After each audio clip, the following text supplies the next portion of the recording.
When you shorten the term, your monthly payments are slightly higher, but two positive financial rewards are yours. First, you pay less total interest. What you buy costs less. Second, a greater percentage of each payment is applied to the principal instead of the interest. Principal belongs to you, interest belongs to the lender.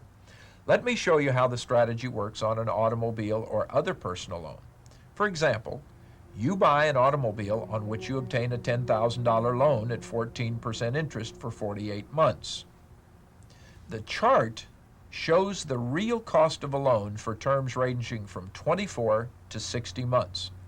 Notice that by financing for 60 months instead of 24 months, you will pay almost $2,000 additional, or 25% more, for your $8,000 car. Look in column D. That's $3,160 minus $1,216. If you get a 36-month loan instead of a 60-month loan, you save a total of $1,332 in interest, and your payments are only $87 more per month. Look in columns E and F. In addition, you stop making payments 2 years earlier. The lender always wins with 48-month and 60-month loans. You win with 24 or 36-month loans. Now, leasing has become a popular option, specifically for cars and other assets. The same time value of money rules apply to leasing. Never lease for more than 24 or 36 months. If you can't afford the payments for that term, you can't afford the asset. Not only can you make extra principal payments on a mortgage, you can do the same thing with any high-interest loan, or even rid yourself quickly of 18% credit card interest. You can pay off a 48-month automobile or furniture loan in 24 months by making additional principal payments along with your regular payments. If you just financed $10,000 at 14% interest for 48 months, begin immediately including next month's principal payment along with this month's full payment. Look at the automobile loan amortization schedule. Let's say you've made payment number 1 for $268.27, and you're ready to make payment number 2. The first month of the loan, you pay $268.27. The second month, you write 2 checks. Check 1 is for the second month's regular payment of $268.27. Check 2 is for the third month's principal of $163.42. Total you're paying $431.69. The third month you pay, check number 3, that covers the fourth month's regular payment of $268.27, and check number 4, which is the fifth month's principal of $166.98. Total you're paying $435.25. The extra principal payments will pay off the loan in 24 months instead of 48 months, saving you hundreds in unnecessary interest. Section 3, Part 2, Credit Profile and Credit Bureau Strategies.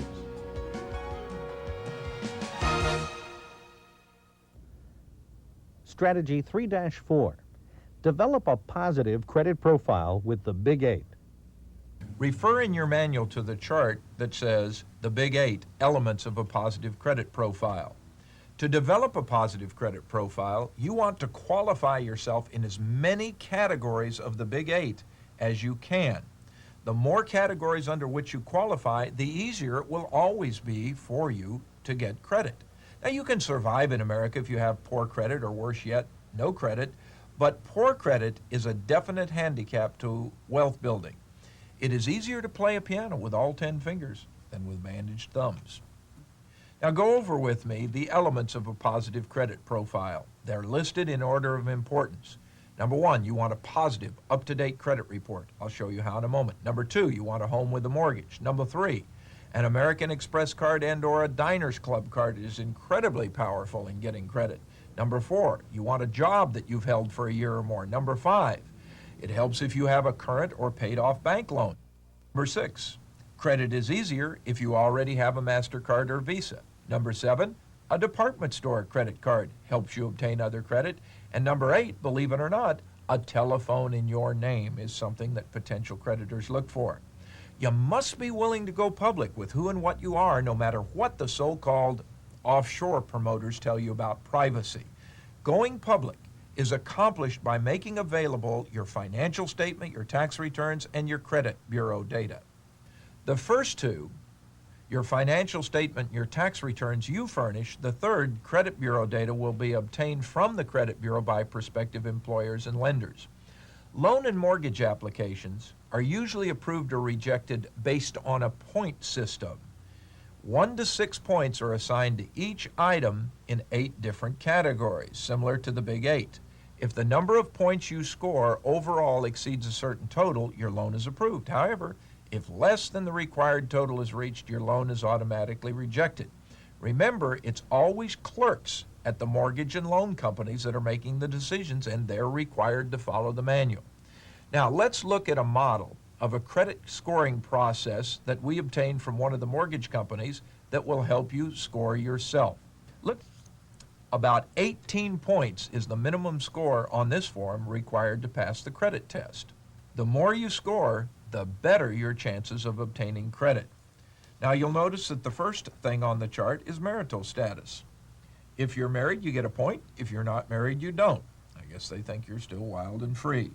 Your age is another factor. Those 26 to 64 score 1 point. Those older and younger score 0. Monthly income. Notice if you've got over $1,000 a month of income, you score the maximum 6 points. In addition, a phone in your name scores 2, a checking or savings account, add 2. Monthly loan and credit card payments. If there's $0 to $200, you get a point. Over $200, you're deep in debt, 0 points. If you've got a credit history showing paid off loans or current loans at banks, you get 2 points, otherwise none. If you own your own home without a mortgage, 4 points. Own with a mortgage, 3 points. Rent, 1. Live with your parents or any other, you get 0. And if you've lived in your previous residence 6 years and up, you get a point. Well, take the time to fill out the chart, score yourself, and you'll know how other people out there in the credit world see you. Owning a home with a mortgage shows stability and scores more points than most items on a credit application. Doesn't matter if you were required to qualify for the original mortgage or if you simply assumed a no qualifying FHA or VA mortgage. An American Express card has almost as much clout in the financial world as a mortgage. To qualify for the card, you must show an income of over $18,000 a year and pay off your balance each month. Diners Club finishes a close second to American Express. Now, Diners Club reports on its cardholders to all major credit bureaus. American Express does not. The American Express Green Card is good, the Gold, and the Platinum even better. Always list your American Express or Diners Club card number first on any credit application. Pay the fee. Your credit profile is worth it. If your application is rejected, file a new one every 6 months until they give you a card. Or have a card holder, such as your parents, issue an extra card on their account until you can qualify on your own. A current or paid off bank loan, a MasterCard or Visa, and a department store credit card are indications that others have been willing to extend you credit. If you don't have these credit references, it will pay you to get them, whether you need the credit or not. Your payment habits, good or poor, are shown on your credit report. Strategy 3-5. Correct all personal data errors on your credit file. Personal data includes your address, social security number, employment history, income, and telephone. This part of a credit file is the easiest to correct, but often the most inaccurate. Strategy 3-6. Have the credit bureau re-verify and correct any incorrect credit data. Your credit files may contain information about late payments that weren't late or accounts that were really not yours. Request that the credit bureau re-verify the incorrect data. The credit bureau has 60 days to check and correct the file. Occasionally, your creditor's records are wrong and the verification will remain incorrect. If so, you will begin to get the runaround. Contact the creditor yourself then to correct the errors and furnish canceled checks or other necessary information supporting your position. Obtain from the credit bureau a credit dispute form and list all disagreements with the information in your file. Strategy 3-7. Have all missing positive credit data added to your credit file.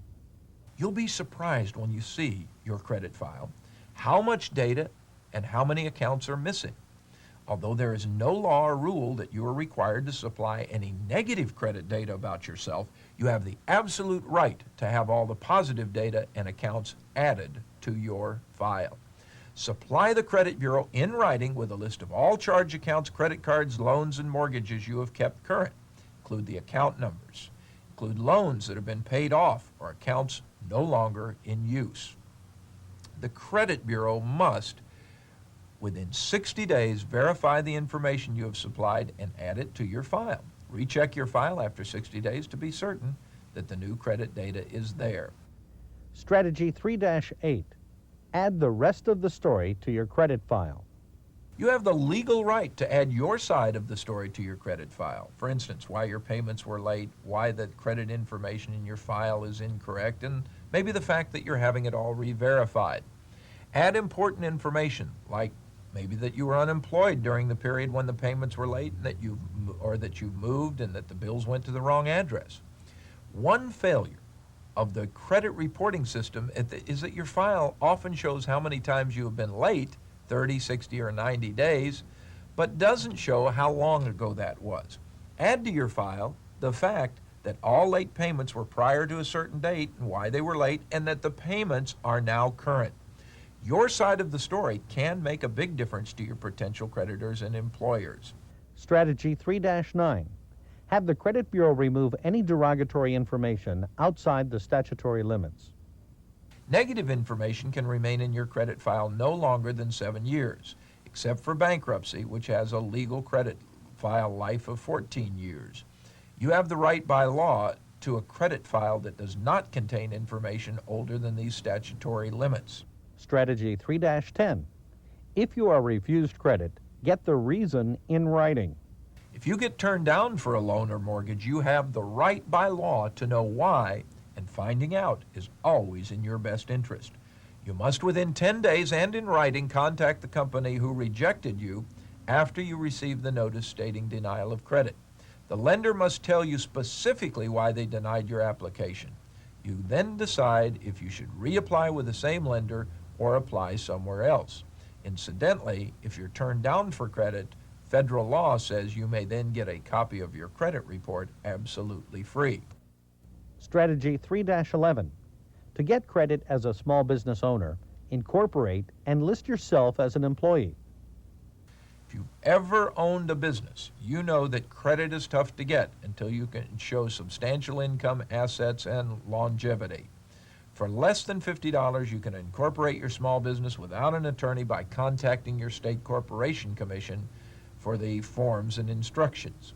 You then list yourself as an employee, not the owner, furnishing copies of W-2 forms instead of tax forms to a prospective lender. Give the lender the phone number of your bookkeeper, accountant, or other involved persons to verify your employment and salary. That's all it takes. If you want credit, you must learn to play the game. Strategy 3-12. Use a cosigner to help reestablish your credit. By getting parents or friends to co-sign on mortgages, bank loans, or credit cards, the creditor will extend credit to you they might otherwise refuse. A positive payment record will eventually qualify you for credit on your own. If credit troubles are reflected in your file, create enough good credit to offset the poor credit. Establish new credit sources as quickly as you can and keep all payments up to date. Bury the bad amongst the good. Section 3, Part 3, Credit Card Strategies.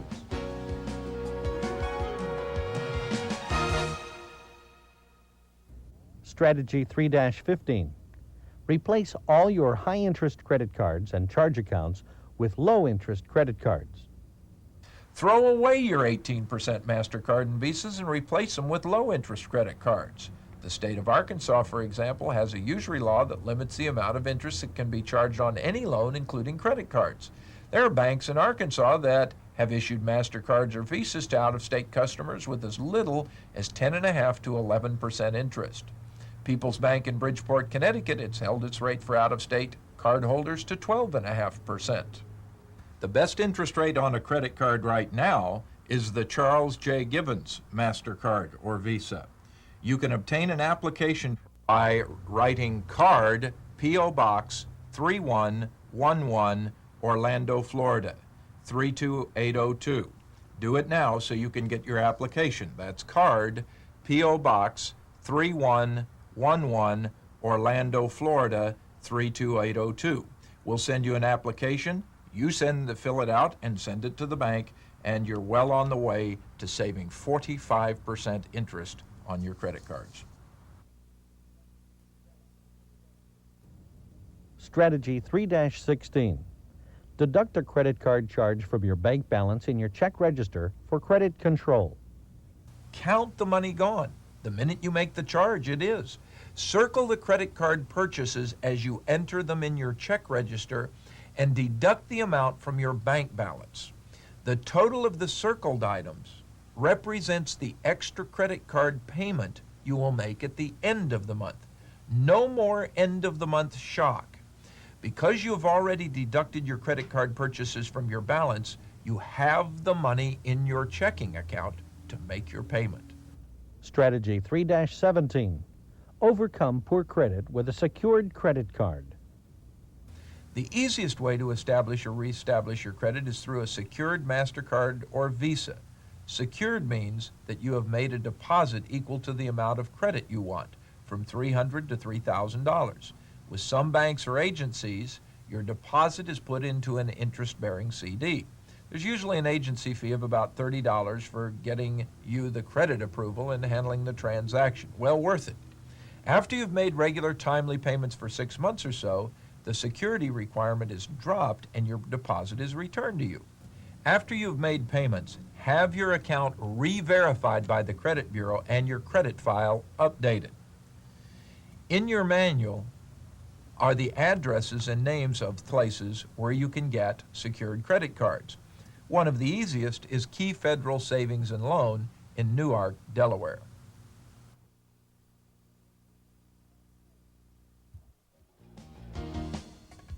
Section 3, Part 4.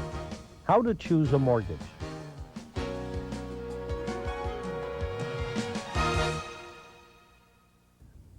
Strategy 3-18.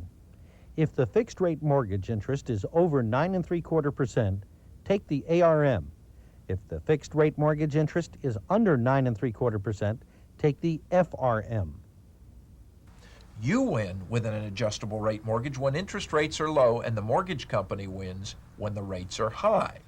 Mortgage companies are now discovering that mortgage rates are low twice as often as they're high, giving the advantage to the mortgagee. That's you. The break-even point is about 9.75%. You can be absolutely sure that an adjustable rate mortgage will give you the advantage if the first year interest rate is at least 2% less than a comparable fixed rate mortgage and has no more than a 5% cap. Most adjustable rate mortgages now have a conversion feature that allows you to change your adjustable rate to a fixed rate mortgage without refinancing. Use this feature if you can ever lock in the fixed rate at under 9.75%. Strategy 3-19. Use a graduated payment mortgage to buy more home with smaller monthly payments. Let's look at what a graduated payment mortgage, or GPM, is. A GPM is a mortgage feature of either a fixed rate or adjustable rate mortgage, and it offers lower payments in the early years to allow more buyers to qualify. Since the payments are often less than the accrued interest, the unpaid interest is added to the principal, which, remember, is called negative amortization. Your payments on a GPM go up slightly each year until the mortgage converts to positive amortization, and then the entire mortgage is paid off at the end of the 30-year term. The smaller payments in the early years of a GPM can help you qualify or afford a home costing as much as 30% more than you could afford otherwise. As your career flourishes and your income increases over the years, you'll be able to afford the increase in payments of a GPM. Strategy 3-20. Use a growing equity mortgage to pay off your home in half the time with payments you can afford. Let's look at the definition of a growing equity mortgage. The GEM is a second alternative for saving money on mortgages. Some mortgage lending institutions are now offering a little-known special 30-year mortgage called the GEM. The first year's payments are about the same as a 30-year mortgage. Your payments then go up each year, but the extra amount of the payment is applied only to your principal so that your mortgage is actually paid off in 15 years. That will save you thousands in interest payments and do it automatically. The GEM becomes a 15-year mortgage that has lower payments in the early years when you need them the most. Strategy 3-21. Get a bigger mortgage to create a better investment. Your home is more than just a place to live. It is one of the absolute best investments you'll ever make. There are 4 positive uses of a mortgage. Number 1, to increase the return on your real estate investment through what we call the power of leverage or borrowed money. Number 2, to enable you to buy a home without paying cash. Number 3, to free up real estate equity for higher return investments. And number 4, to pay off non-deductible consumer loans with tax-deductible equity loan money. Leverage is the use of other people's money, what we call OPM. And a home mortgage is an easy method of putting OPM to work for you. Earning $10,000 in a savings account would require an investment of $50,000 for 2 years at 10% interest. 30% of your interest would then be lost to taxes. Buy a $100,000 home with a $10,000 down payment, and if the home appreciates 5% a year, you've earned the same $10,000 in 2 years, and the money is all tax deferred. Your investment return is 50% per year instead of 10%. Strategy 3-23. Cut your mortgage term in half with extra principal payments. Refinancing an existing 30-year mortgage for 15 years would result in thousands of dollars in new closing costs. You can pay off your current 30-year mortgage in half the time without refinancing by making extra principal payments. On the first of the month, when you write your regular mortgage check, write a second check for the principal-only portion of next month's payment. You know, the principal's that little tiny number on your amortization schedule. If you didn't get an amortization schedule with your mortgage company, a real estate agent, or a friend with a home computer can print you one. If you look at the early payments, you'll be shocked at how much of the payment goes to interest and how little goes to principal. Each month during the entire term of the mortgage, the principal increases by a few cents and the interest paid decreases by the same few cents, while your total monthly payment remains the same. There are 5 columns of importance on a mortgage amortization schedule: payment number, payment amount, principal, interest, and the principal balance. Subtract this month's principal balance from last month's principal balance, and you have the current principal balance. Now let's look at a section of a typical amortization schedule showing the breakdown of payment numbers 60 through 63 of a 30-year or 360 payment mortgage. The original mortgage amount was $50,000. Notice how the principal increases slightly each month and the interest decreases by the same amount. When you write a check for payment number 60 of $500, write a second check for $20.30, representing the principal-only portion of payment number 61. The following month, write a check for payment number 62, of course that's $500, and a second check for the principal-only portion of payment number 63, or $21.20. Mathematically, you're moving down your amortization schedule 2 months at a time. Notice you never pay interest on a payment whose principal is prepaid. Paying an exact amount equal to the next month's principal is not a requirement, but simply a convenient way of keeping track of your mortgage balance.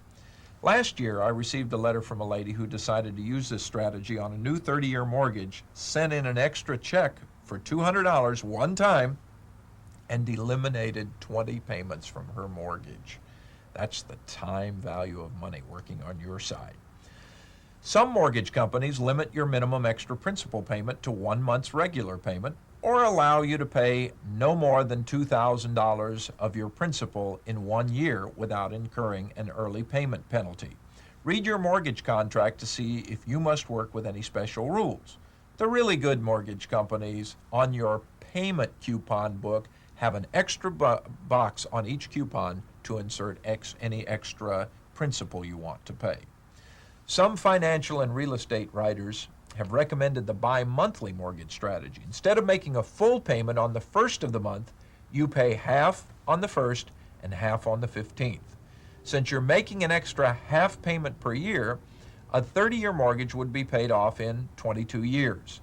This is an example of a strategy that works only on paper, since only 1 in 20 mortgage companies will allow you to split the payment in half. Using the extra principal payment strategy we just discussed will pay off a 30-year mortgage in exactly 15 years. The only mortgages on which the mortgage company can refuse extra payments are county bond money mortgages and federal government subsidized mortgages. Government feels that if you have extra money, what are you doing with a subsidized mortgage? Often, I'm asked if it wouldn't be better to keep a longer-term mortgage because the interest is tax deductible. The answer is no. To get $1 refunded from a home mortgage interest deduction, you must spend $3 in interest payments. That's if you're in about the 33% tax bracket. Although the tax deduction is a bonus, interest is still an expense, costing you tens of thousands with or without the deduction.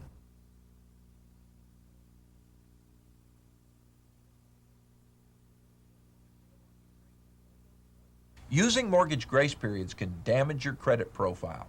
Even though you're not charged a late penalty until after the 10th of the month, paying after the 1st will count you as late. Strategy 3-25. Refinance your home at a lower interest rate anytime the new interest rate is at least 2% less than the old interest rate. Knowing when to refinance is as important as knowing the right mortgage. Some believe you should never refinance. Others will tell you to refinance anytime interest rates drop. Neither is correct. You cannot save money by refinancing your home every time interest rates drop because of the additional closing costs. Let's look at a chart that will show you the approximate number of months it takes for lower payments to make up for the 3 to 4% closing costs. If the difference between interest rates on your old and new mortgage is 2%, 26 months of lower payments will offset the closing costs. If the difference is 3%, it will take 22 months, and with 4%, only 18 months. The lower payments from that point on will save you thousands. To determine the actual number of months of reduced payments required to offset the new closing costs, divide the closing cost amount by the amount you will save each month with your lower payments. It would not be wise to refinance a $40,000 mortgage at a 1% difference in interest rates. The amount saved each month would only be about $30. And if the new closing costs were $2,000, it would take you 66 months or 5.5 years to catch up. You might sell your home before then. How long you intend to own your home, therefore, is also an important refinancing consideration. Always ask if the closing costs of a loan or mortgage can be added to the loan amount. Use other people's money whenever possible. Strategy 3-26. Borrow your home equity free by combining an equity loan with a good investment plan. Home equity is like money in a shoebox gathering dust in your closet. It may make you feel good, but it's not working for you. There are a dozen good emotional reasons for accumulating a large amount of equity in your home, but not even one good financial reason. Using a combination of a low-interest home equity loan and powerful safe investments that pay over 20% per year, you can borrow your home equity free, with enough income from the reinvested equity to make both your mortgage payments and improve your lifestyle. For every $50,000 of home equity you have, you can increase your net income about $8,000 per year for the rest of your life without depleting the principal. If you have a low interest first mortgage, the equity loan is the best alternative for freeing up your home equity. Unlike a regular mortgage, which gives you a fixed amount over a fixed term, the equity loan gives you a line of credit. Money can be borrowed or paid back at any time during the term of the loan, usually by writing a check against your loan account.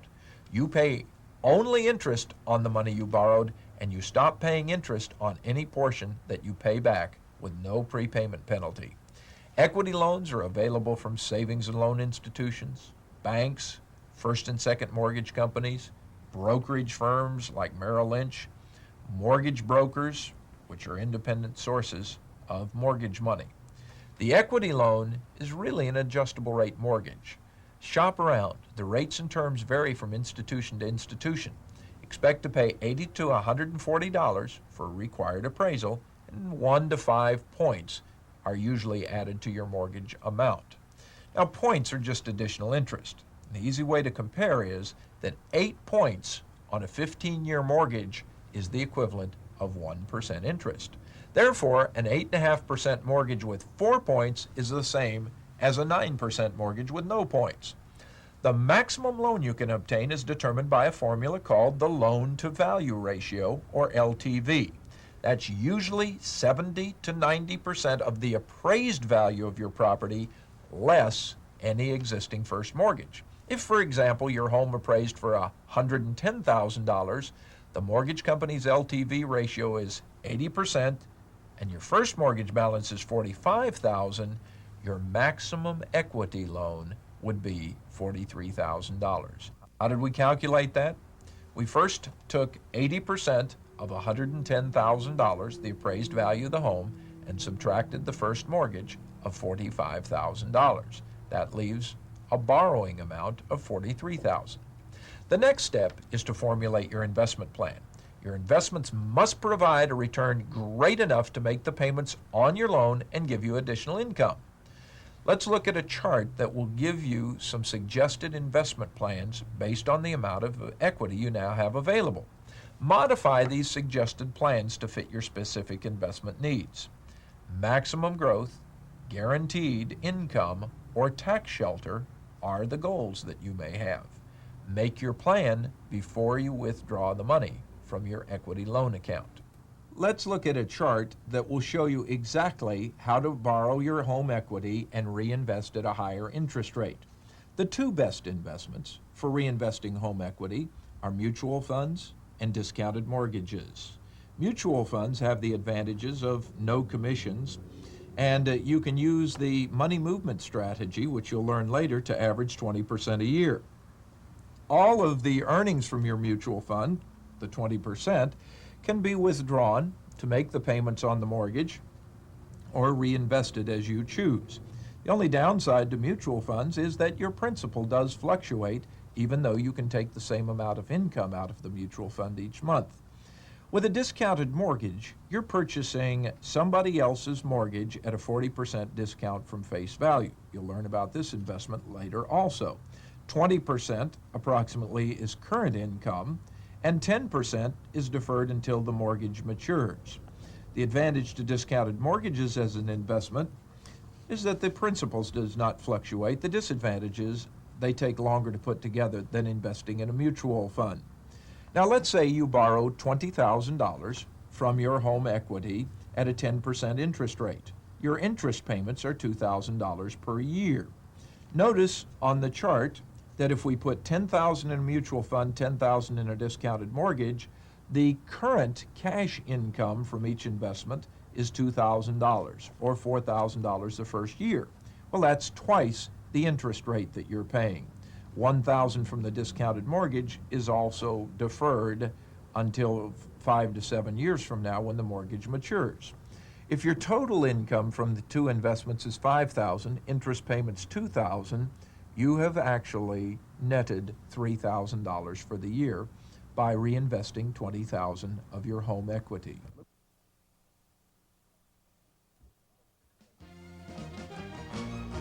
Section 3, Part 5, Send your kids to college free. As you've learned, the traumas of raising children are no longer limited to diapers, grades, first dates, and first automobiles. The third biggest expense you'll ever encounter, close behind income taxes and buying a home, is getting your kids through college. The cost of even the most modest four-year education now exceeds $20,000 with room and board. Most parents have traditionally found themselves unable or unprepared to finance college educations for their children.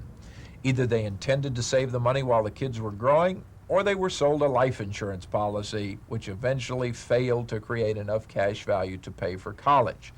Most educational investment plans are doomed to the same failure because inflation over any 20-year period destroys the plan.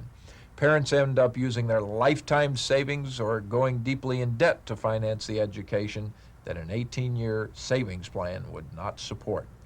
Student loans are difficult and for some almost impossible to get. If you're above the poverty level, $25,000 a year in income, you can forget the government student loans. Scholarships cannot be depended on, and if your child or grandchild is not able to dunk a basketball or scare off a 300-pound defensive lineman, the cost of college will usually get you in financial trouble. There's a simple plan that I've developed that will allow you to educate your child, grandchild, or even yourself in any college in America free. Strategy 3-27, buy a home that will pay off a college loan. About 3 months before your child begins college, buy a 4-bedroom home, condo, or duplex. Use as big a mortgage as possible and make sure the property is within a few miles of the college campus. Furnish your property in what we call Early Salvation Army and rent it to 4 students with leases co-signed by their parents. Then march yourself down to the College Financial Aid office and ask for a little-known type of college loan called the parent loan. Finance the entire education, starting with the parent loan and using for the balance one of the commercial loans listed at the end of this chapter. Pay the loan off with the profits from the sale of the property when your child graduates. During the 4-year term, your property will appreciate dramatically because of the shortage of off-campus housing in almost every college campus area in America. Choose a property to buy within a couple of miles of the campus so that transportation for your resident students is not a problem. The property should be 4 bedrooms for 2 reasons: maximum rent while you own the property and maximum value when you sell. The house should be in good condition, requiring only cosmetic, not major surgery. Strategy 3-28, use the PLUS loan to finance the first $3,000 per year of college costs. The parent loan for undergraduate students, the PLUS loan, is the easiest to obtain of all the government educational assistance programs, yet it's also the least known. Parent loans are available to parents, grandparents, and even financially independent undergraduate students, and are handled through participating local banks or credit unions. The greatest benefit of the PLUS loan is that you do not have to prove financial need as you do for a government student loan. The PLUS loan is available to all income brackets and is usually made directly to parents instead of students. The repayment starts 60 days after the loan is obtained, but the money can be borrowed as needed and you pay only interest until your child graduates. The interest rate is tied to the 91-day Treasury bill rate. Most people have never heard of the PLUS loan, and most college financial aid offices don't even mention it. To learn more about PLUS loans, contact your high school guidance counselor's office, the college financial aid office, or the Department of Education in your state. You must ask for the PLUS loan by name. The PLUS loan will give you a maximum of $3,000 per year, up to a total of $15,000 during the term of college. Should you need additional money, and you probably will, use one of the commercially available education loans listed at the end of this chapter. The commercial education loans, like the ones from Mellon Bank and Knight Insurance, can be used for up to 100% of the college cost and have no restrictions. Strategy 3-29, turn your property into a mini student dorm. Furnish the property you buy with used, inexpensive furniture that you can get from any salvage store. You want a bed, desk, chair, chest of drawers, lamps, a small bookcase for each bedroom, and basic furniture for the rest of the house. Let the students supply their own linens. Don't be surprised if you can furnish the entire house for a little more than $1,000. All the furnishings, of course, are tax deductible. Strategy 3-30, rent your property by the bedroom on a yearly lease to individual students, co-signed by parents. Renting the property to students is the easiest part of the strategy. Since most students would rather live off campus, there is always a housing shortage. Now, you can run ads under the share column of the school and the local newspaper, as well as posting notices on the school bulletin board. Most college admissions offices or student housing offices keep a registry of available housing. There you'll want to list your property. Now, you can maximize your income by renting by the bedroom on separate leases. Check with others who own similar rental properties in the same area to determine the rent that you should charge. You'll find you can get $150 to $300 per student per month, depending on the city, cost of properties in the area, and the shortage of housing. The total rent of $600 to $1,200 per month will be more than adequate to offset the mortgage, tax, and maintenance costs and give you extra money for college expenses. Now, there are two caveats about renting to students. First, rent on a full year's lease, not a lease that covers only 9 months of the school year. Give each student the option to sublease if he or she will not attend summer school. Secondly, make certain that parents co-sign those leases, because with a co-signer, you're protected from the problem of collecting for damage or unpaid rent. Students, as you know, are often broke. Strategy 3-31, make your son or daughter the property manager. By making your child the property manager, you can reap tax and business benefits almost immediately. Start with paying your child a tax-deductible salary of about $100 a month. Let him or her handle the regular duties of a property manager, which can include collecting rents, inspecting the property once a week for cleanliness or damage, renting the property when there is a vacancy, contracting any repair work that needs to be done, and reporting to you on the financial and physical condition of your property. The $1,200 per year you pay your child is tax deductible, since the money is paid for property management. The deduction should save you $360 per year in taxes if you're in the 28% tax bracket, or almost $1,500 over the 4 years of college. Tax deductible money you pay your student can be used for books, supplies, or food expenses. Your student may make a couple of tax deductible trips home each year for property management training or business conferences. Of course, IRS might look at the trips suspiciously, so be certain to document the training or conference. A trip is deductible if it has a legitimate primary business purpose. You may also travel to inspect an out-of-town property twice per year and take a tax deduction for the cost of the trip. Be certain the primary purpose of your trip is the inspection or maintenance of the property, and the secondary purpose is to visit your child. Strategy 3-32, use the real estate tax deductions to generate extra cash. The depreciation deductions you claim each year for your mini student dorm can give you immediate cash, which can be applied toward college expenses. Using 20% as the estimated value of the land and 80% as the estimated value of the house you buy, and assuming you're in the 28% marginal tax bracket, the table in your manual shows how much cash you will save in taxes for the 4 years of college. Notice that if you buy a $50,000 property, your first year's depreciation is $1,800, 4-year depreciation $7,200, and total tax savings $2,016. If the property is a $100,000 property, first year depreciation $3,600, 4-year depreciation $14,400, and total 4-year tax savings over $4,000. The year you sell the property, be sure to use tax strategies from the tax section of this financial library to create enough additional deductions to offset what's called depreciation recapture. That's money you'll have to add to your income when you sell. The financial relief of a graduated student will give you the extra money to pay any taxes due on the profits. Section 4, Powerful Investing. There are two dimensions to investing. putting your money to work and putting other people's money to work. You put your money to work when you invest in stocks, bonds, mutual funds, certificates of deposits, your IRA account, treasury bills, company retirement programs, or any other direct investment using your own money.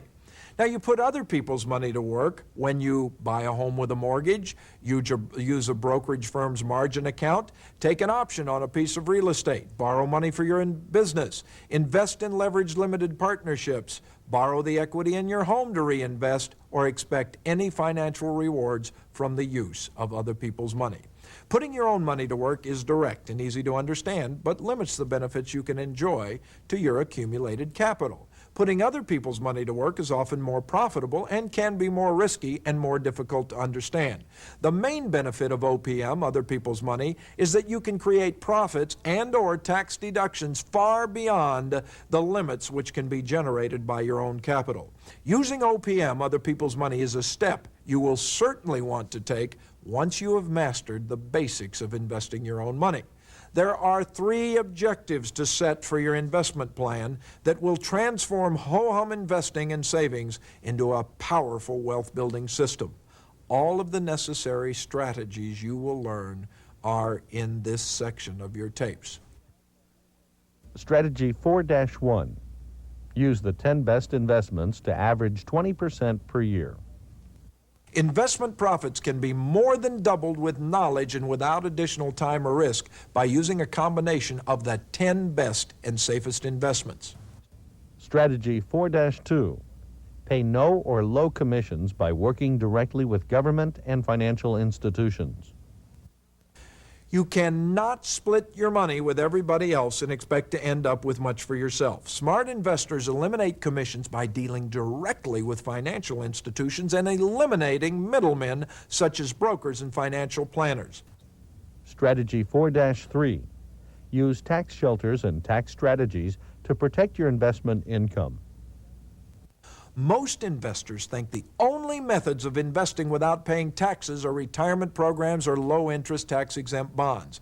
Any investment income can be tax-sheltered even after tax reform.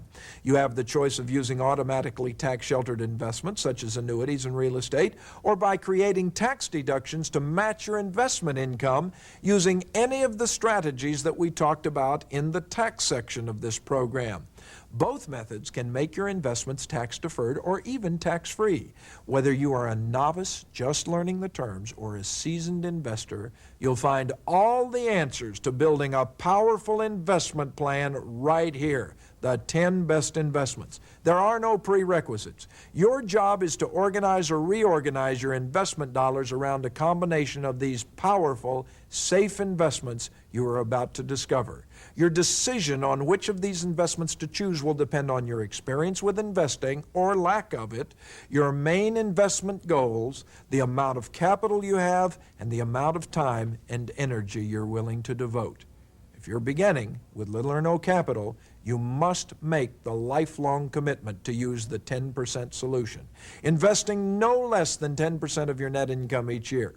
Without a commitment and a measure of discipline, your investment and financial future is destined to failure instead of success. Knowledge should replace 2 unwanted elements in your financial plan.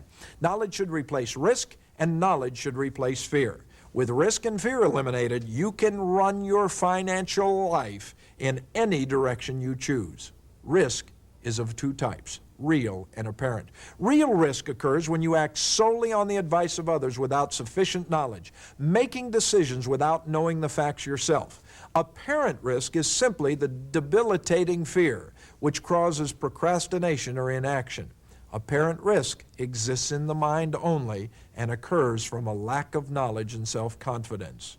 The greatest risks are taken not through the investments you choose, but through the lack of personal knowledge of how to use investment strategies correctly. Section 4, Part 1. The 10 biggest investment mistakes. By understanding the worst investments and how they earn that distinction, it becomes easier to develop your winning approach to using the correct investments. Left out of the worst investment list are those that border on fraud or are really fraudulent. The investments chosen for our list are considered legitimate, but have downside risks or costs that far outweigh any apparent benefits. Strategy 4-4, keep your money out of vacant land. Non-developed land, sometimes called vacant or raw land, will continue to be a depressed investment for the next 3 to 5 years. The problem is caused by the shift in agricultural production from small farms to major farming operations. In addition, land, unless leased, produces no income but does create negative cash flow through taxes and interest on loans. However, a lot in an appreciating area or one on which you eventually intend to build would be a good investment. Strategy 4-5, don't throw money away in timesharing.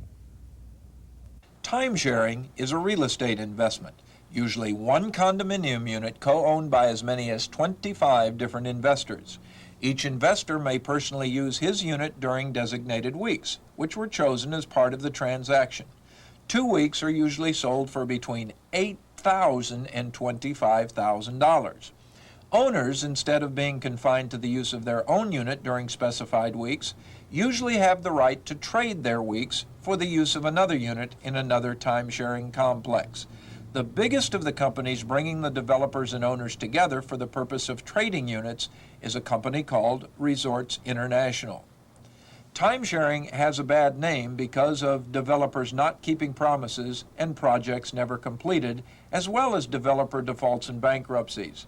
To combat the well-deserved negative press, developers coined a new term, interval ownership, to replace the term timesharing. However, a rose by any other name is, you know. The latest marketing twist for these unsold units is a membership concept.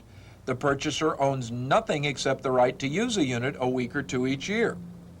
Because the purchaser owns nothing, the price is often $3,000 to $5,000 for 2 weeks, half the cost of timesharing where the investor does own a portion of the unit. Is the membership concept sellable? Right. Is it a good investment? Wrong. There are 3 major drawbacks to the entire timesharing concept. First, the cost. A developer who sells 2 weeks each year to 25 investors for $10,000 each has generated $250,000 sale price for 1 unit. The cost of building the unit may have been only $80,000. The purchaser at 12% interest would pay $1,800 per year or $150 per month as interest on the loan. Luxury accommodations at most resorts cost far less on a rental basis with no limitations or headaches of ownership. Second, the maintenance fees. The developer also charges yearly maintenance fees per owner of $300 to $500, built in, of course, to the monthly payments. One of the developer's goals is always to sell out the project and retire comfortably on the income from a lifetime of maintenance fees never used for maintenance, other than, of course, maintaining the developer's lifestyle. Third, the promises. There are already on record dozens of defaults because the developer wasn't able to sell enough unit weeks. The developer goes bankrupt, the project goes uncompleted, leaving the unit purchasers holding the bag and usually losing their down payments, plus any monthly payments already made. If the purchaser paid cash, often the entire amount is lost. Although illegal, the salesman usually infers that a purchaser is making a good investment and that the unit weeks eventually can be sold at a big profit. Today, there are thousands of unit weeks on the market that can't be sold at any price, let alone a profit. Strategy 4-6, never use life insurance as an investment. Buy life insurance as if you were going to die tomorrow and invest as if you were going to live forever. Life insurance and investing, both necessary parts of a good financial plan, have little in common. Refer to the insurance section of your tapes to see why life insurance is a poor investment. Strategy 4-7, stay away from individual stocks and bonds. Buying 100 to 1,000 shares of a stock or pumping $1,000 to $25,000 into one or two bond issues is 8 times riskier than investing in stocks and bonds through mutual funds. With individual stocks and bonds, you also pay big unnecessary commissions. You pay no commissions by using one of the over 300 no-load mutual funds. Bond investments include individual bonds, corporate tax-exempt zero-coupon bonds, and Ginnie Mae's. Bond mutual funds go by the names of high yield, fixed income, and government securities. Strategy 4-8. Never invest in bonds when interest rates are rising. Bonds are only good investments when interest rates are coming down and the bonds are appreciating as well as earning interest. When the prime rate is rising, any long-term bond investment will lose 10% of its principal value for every 1% increase in the prime rate. From March 1987 to October 1987, the prime rate rose from 7.5% to 9.25%. Bond investments during the same period dropped 10% to 20% of principal value. Millions of conservative investors lost billions. One of America's biggest brokerage firms also lost billions in the bond market during the period, according to USA Today and the Wall Street Journal. Now, if they can't make money investing for themselves, how can they help their conservative and retired customers? They often don't. Strategy 4-9. Don't invest in inflation hedges such as precious metals. Precious metals such as gold and silver are investments only for the most speculative investors, and only for the same money they would invest in a roulette wheel in Las Vegas. Traditionally, gold and silver have been called by investment salesmen a hedge against inflation. That's the same logic as confusing treading water with swimming.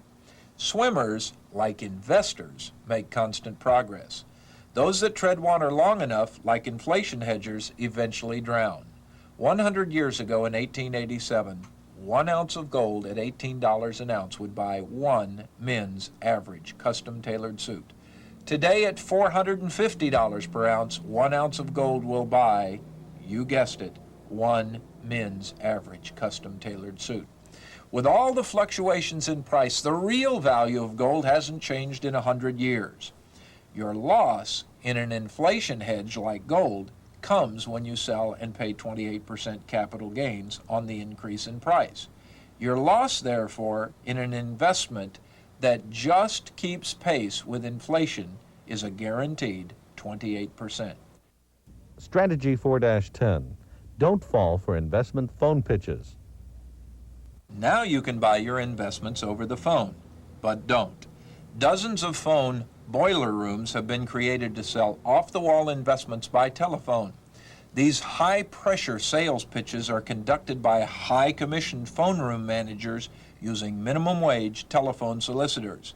The bait used is the belief that you are being let in on some new investment secret or opportunity not generally known to the public. Included in the wide range of investment pitches are precious metals, commodities, bids on government land leases, cellular phone lotteries, industrial-grade diamonds, and tracts of land in desolate areas. The schemes in general make big promises and deliver very little other than the opportunity to lose your money. Incredibly enough, tens of thousands of otherwise normal folks fall for these telephone investment gimmicks. Strategy 4-11. Never use a commissioned financial salesperson as a financial advisor. There are two problems: the commissions and getting your advice from the wrong place. Paying big commissions will turn almost any winning investment plan into a marginal one at best, often into a loser. Today's smart investor learns to work directly with financial institutions like the no-load mutual fund families and eliminates the need for the middleman, the commission salesman. Commission salesmen should never be used as financial advisors for two reasons. First, bias. The salesman will always recommend as your investment solution the investments he or she sells, whether or not these are the investments that you need.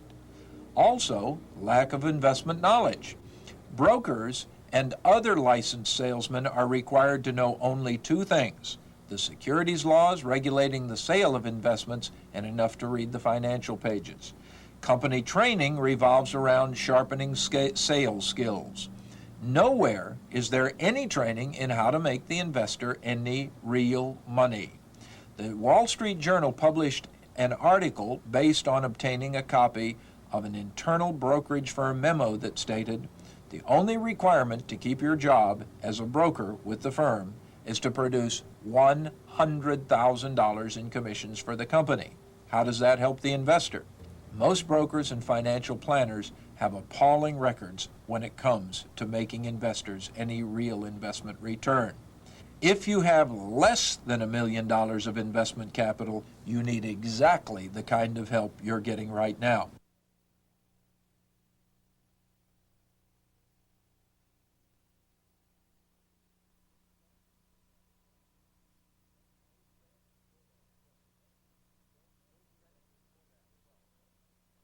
Strategy 4-12, don't over-leverage in volatile investments like commodities. Commodities are the most risk-laden of all the legal investments. Greed is the commodities drawing card because investors can put up at as little as 5% of the purchase price of the investment in order to control the entire investment. An investor, for instance, could buy a $10,000 commodities contract for only $500. This seems interesting until we look at the validity of the investment. The average fluctuation of prices in the commodities market is 1% per day. If the investor puts up only 5%, he is leveraged by a factor of 20 to 1.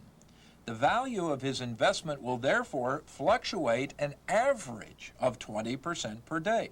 Great news if the price goes up, disaster if the price of the commodity drops. Even if the price drop is small, the investor may be wiped out before a big gain. This condition in Las Vegas is known as gambler's ruin.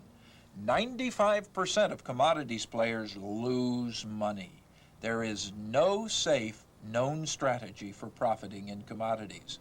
When the value of the investment drops below the 5% margin requirement, the investor is required to put up more money or lose the investment and receive a bill for the difference. These margin calls have wiped out the entire assets of many investors. Strategy 4-13, avoid options as a leveraged or hedged investment. An option is a right to buy or sell a specified number of shares of stock at a specified price, which is called the exercise price, on or before a specific day. A put is the right to sell at a predetermined price. A call is the right to buy at a certain price. The investor pays a price for the option, which he forfeits if he does not exercise the option and buy the stock. The price the investor pays for the option is usually 2 to 10% of the price of the stock. 72% of options are never exercised. The chance of losing money on an option is therefore 72%. The only realistic use of an option for a conservative investor would be to protect the profit on a stock already owned that could not or should not be sold at the present time. For example, an employee knows he's going to leave a company in 6 months and wants to cash in his stock but cannot sell until he leaves. He is concerned that the price will drop during that period.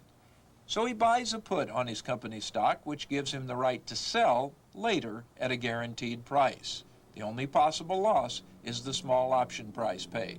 A second example. An investor has a huge profit on a stock and is concerned that the market is about to drop, but wants to sell the stock the following year in order to defer the capital gains taxes for an additional 12 months.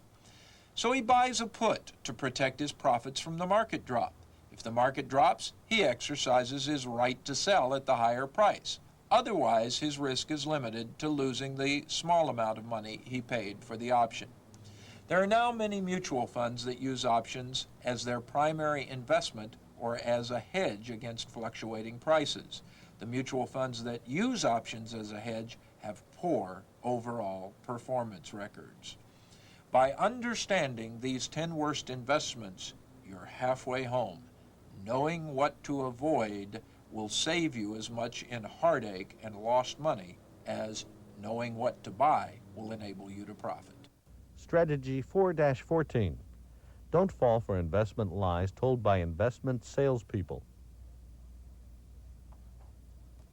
One easy way to tell is by the advice, the statements he or she uses, and the strategies you are told to employ. To help you separate the bull from the broker, here are the statements, often sounding logical, that will show you that you might know more than the person who is supposed to know. I call them the biggest lies in the investment business. Strategy 4-15. Use the 10% solution to go from paycheck to prosperity. 90% of the families in America are still living paycheck to paycheck, always finding too much month left over at the end of the money. Paycheck to paycheck is a symptom, not of a lack of income, but a lack of skills needed to build wealth. You begin to feel as if there is no level of income that you can't outspend. It is true, without the discipline to take control of your financial future, there is no level of income you can't outspend. Budgeting is certainly not the answer. The two most difficult personal promises to keep are certainly budgeting and dieting. Neither produces any instant reward or positive feedback so necessary for continued motivation. Budgeting is a plan requiring self-sacrifice now for some vague reward sometime in the not-so-foreseeable future. Budgeting never worked for me, and it probably doesn't work any better for you. But there is a strategy I've discovered that allows you, without sacrifice, to build an investment fortune for your future. I call it the 10% solution. Beginning with your next paycheck, take 10% right off the top and send it to a mutual fund family. Do the same with every paycheck for the rest of your life. Write yourself the first check each month before you pay the rent, the mortgage, the car payment, or even buy the groceries. Always pay yourself first. The less money you think you have, the more important the strategy. Make the 10% solution a personal challenge. Do it now. Don't wait for it to happen. The one mutual fund family that will allow you to invest with no minimums is 20th Century Investors in Kansas City. Send 10% out of each paycheck to 20th Century and use the money movement strategy in Chapter 23 to choose the right kind of mutual fund within the family for the current economy. You will double your money every 3 to 4 years. Do like everyone else does, however, and put the same 10% of your check in a bank or credit union account, and you will double your money only once every 10 years. 20th Century will now even debit your bank account automatically every month for the amount you want to invest. We could call that automatic wealth building. What do you mean, take 10% out of my paycheck, you may be thinking? I'm already spending 120% of what I make. If you are, you won't even miss the other 10%. No one ever makes excuses for success. Excuses are only necessary when we forget or fail to do something. Excuses won't build wealth. Action will. All successful people have discovered the same success principle. 3 little words: do it now. Strategy 4-16. Store 20% of 1 year's income as attitude money. Have you ever noticed how directly your attitude is related to your bank account balance? If you have, you are still on the paycheck-to-paycheck treadmill. A positive attitude and financial self-confidence are two of the most important wealth-building tools. The easiest method I know of maintaining the winning attitude that comes from cash in the bank is never to be without it. Using the 10% solution, make deposits in your mutual fund account until the balance is equal to 20% of 1 year's take-home pay. In writing, promise yourself you will never touch the money, not for overdue bills, emergencies, or for any other logical reason. Why? As soon as the money goes, so does your attitude. You will find it far easier, attitude-wise, to have overdue bills with money available to pay them if you wanted to, than to have your bills totally paid and be back in the paycheck-to-paycheck rut. You will always encounter tough months where the money goes out faster than it comes in. Your 20% is your attitude money, your dependable shelter during financial storms. Never Never touch it, no matter how tough it gets. Your more stable attitude will propel you past your short-term financial dilemmas. Once you've reached the 20% quota, you won't have to deposit another dime in the account. If your goal is to double your income every 4 years or so, which is reasonable, your 20% account invested correctly also will double in the same 4 years. Open a separate account for your future 10% solution deposits. Strategy 4-17. Use the rule of 76 to determine the doubling power of your money. How long does it take to double your money in an investment? A long time in a 7% bank account, not so long if you're earning over 20% per year in a mutual fund family. But how long? The rule of 76 is the easiest way to determine the answer. Divide the number 76 by the expected return on your investment, and the result is the approximate number of years required to double your money if all of the earnings are reinvested and compounded yearly.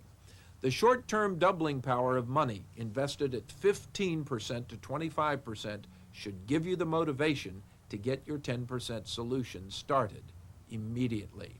Now, you may have heard the rule of 76, sometimes talked about as the rule of 72. Divide the number 72 by your investment earnings. But 76 is far closer. Don't confuse the rule of 76 with the rule of 78, which is a way that banks cheat you out of principal on automobile and other loans. In your manual, you'll find a chart called the rule of 76, which will actually show you, based on any investment return from 5 to 25%, how many years it will take you to double your money. Gets exciting at higher interest rates.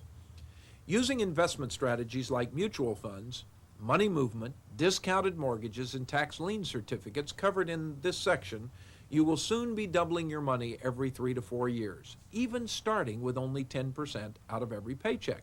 Let's look at it another way.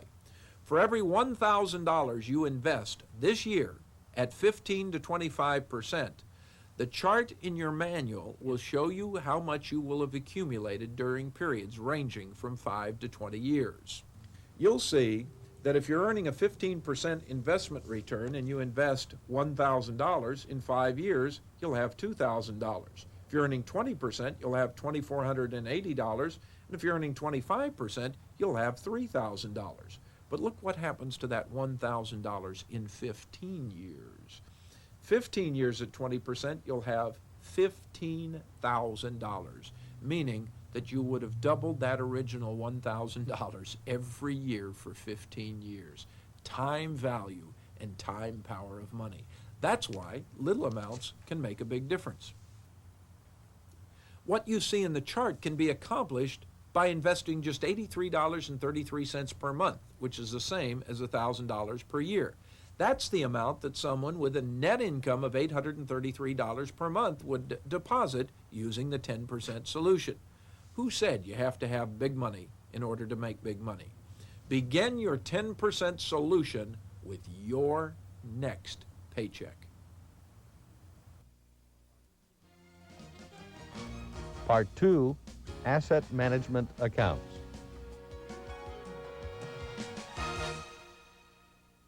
Strategy 4-18. Use an asset management account to double the interest you receive from a bank checking account. There are 15 government-insured, no minimum checking accounts in which you can often earn twice the interest your bank will pay you.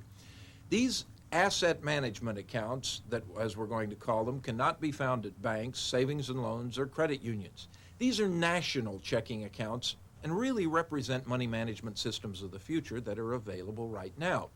Asset management accounts are available through brokerage firms, mutual funds, or other large financial institutions.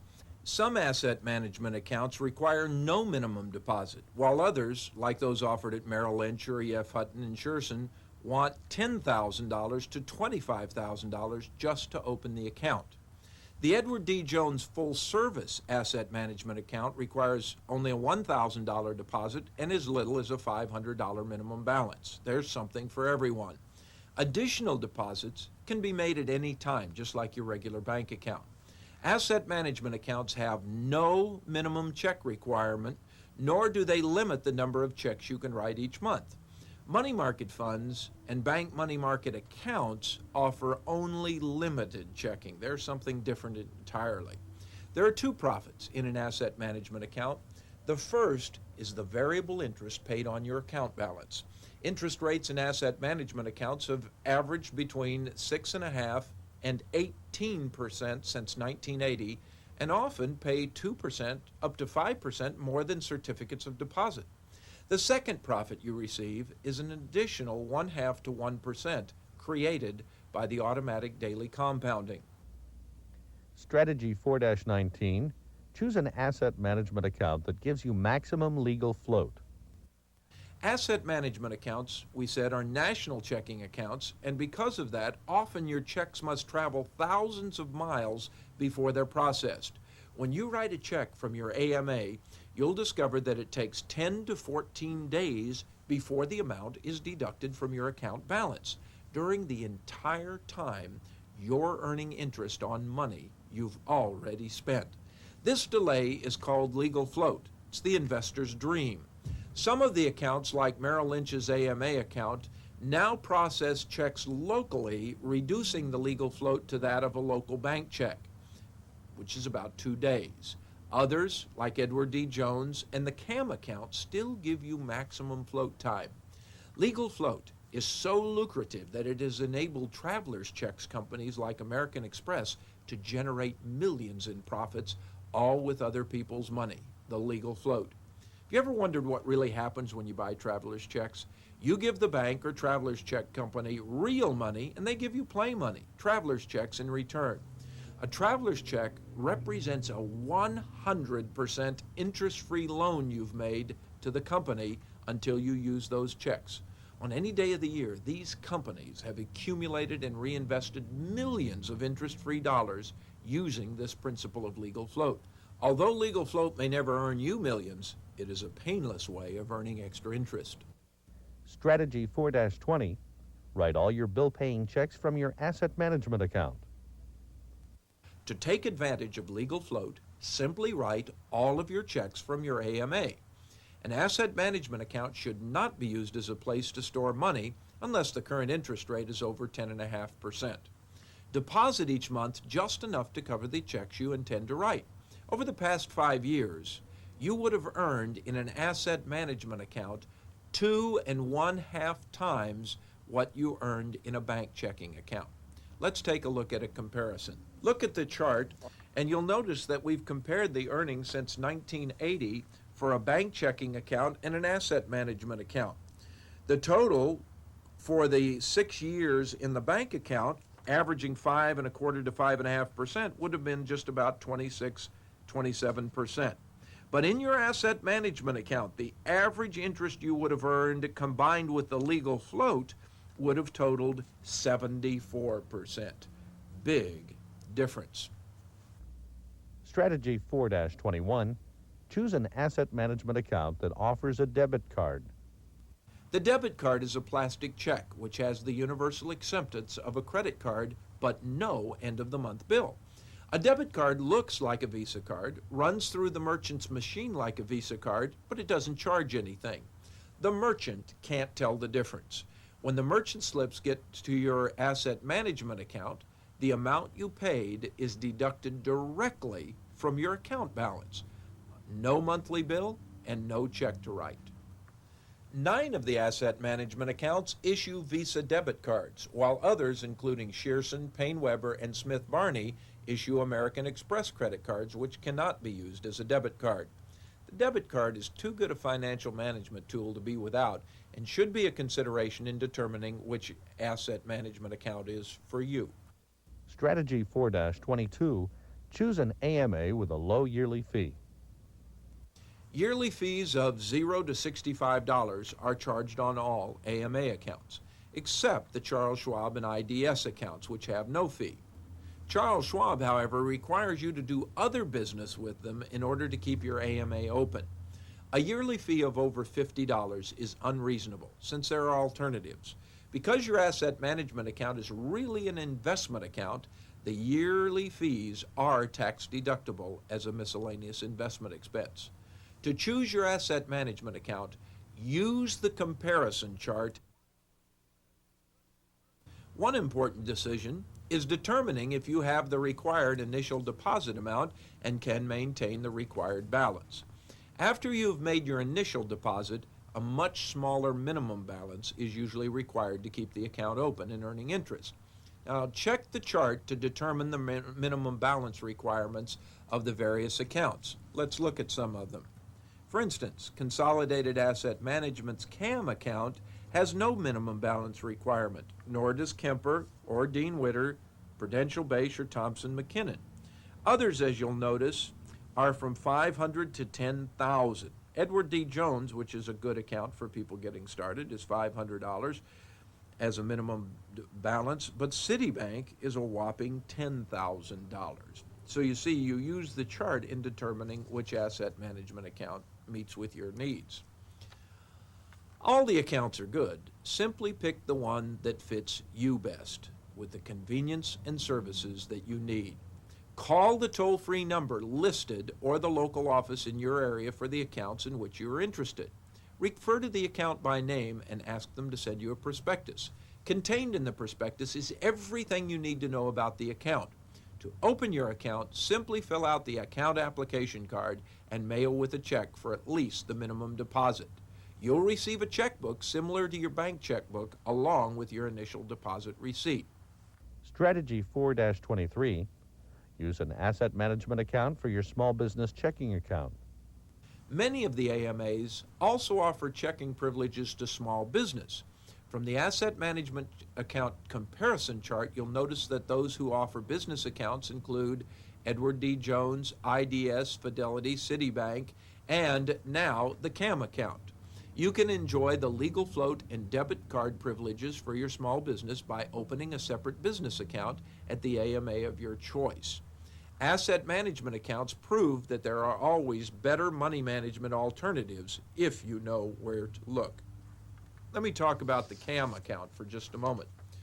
We've been working with the CAM account to help them design their accounts to better serve the members of the Givens organization.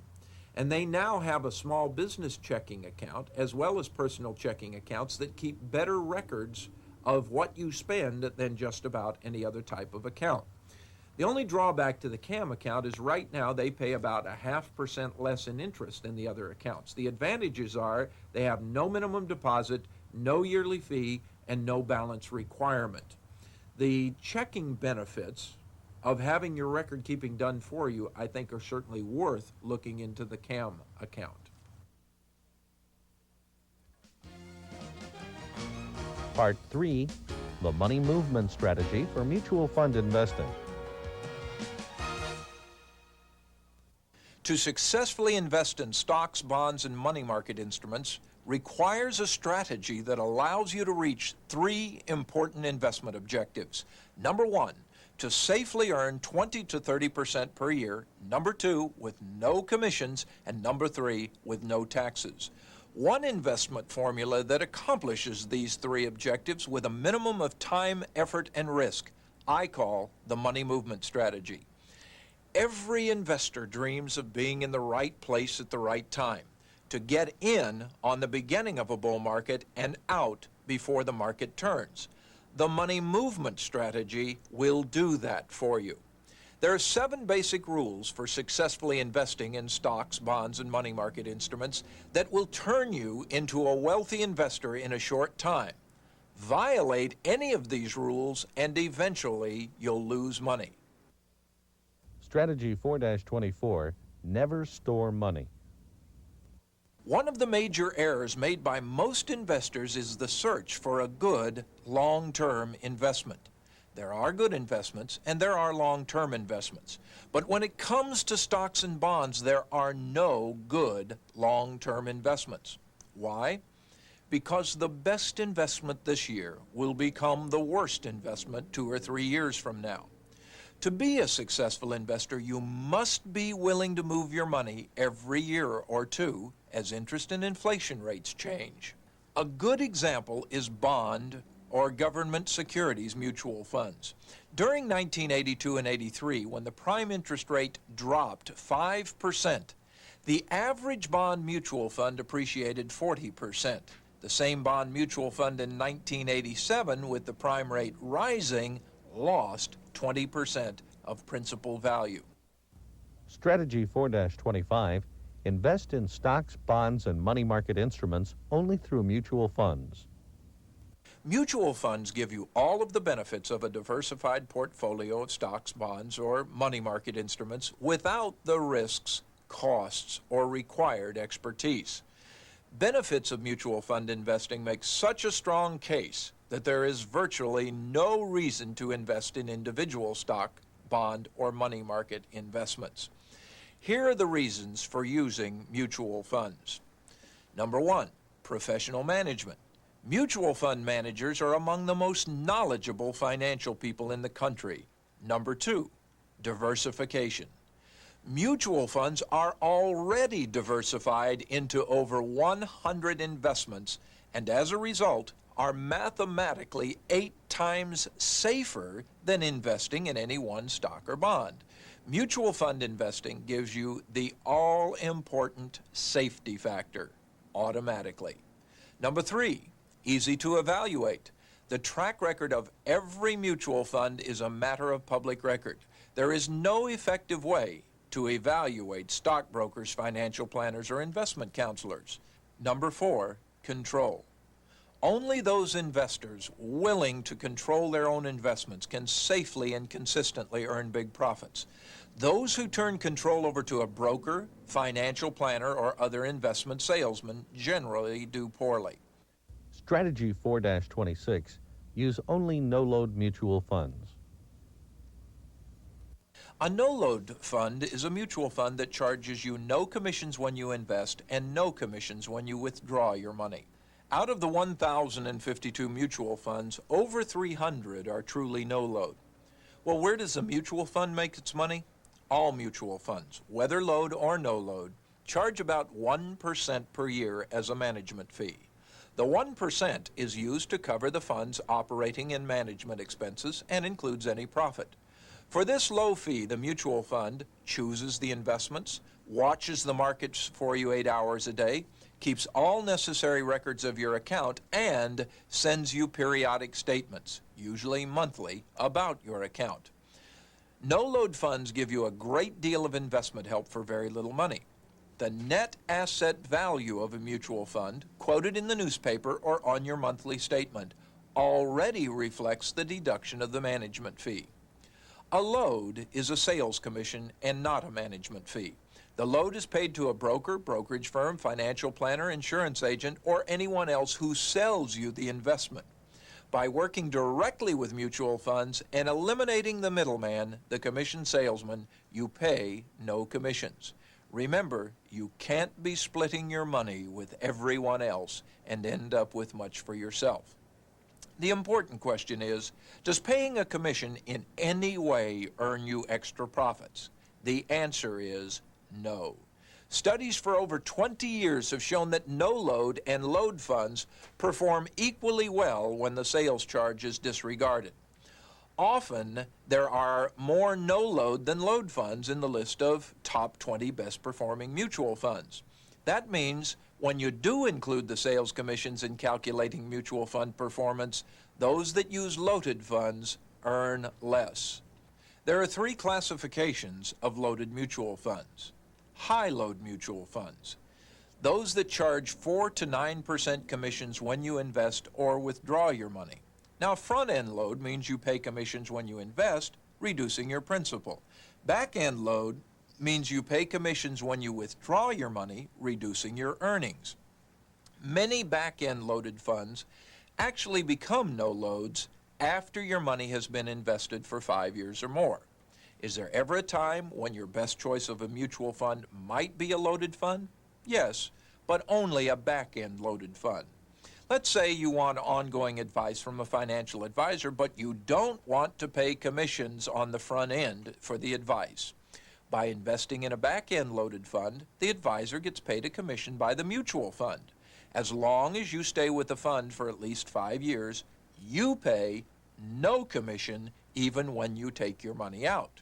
If you withdraw before 5 years, you are charged a yearly decreasing commission, so the fund can recoup some of the money it paid to the advisor.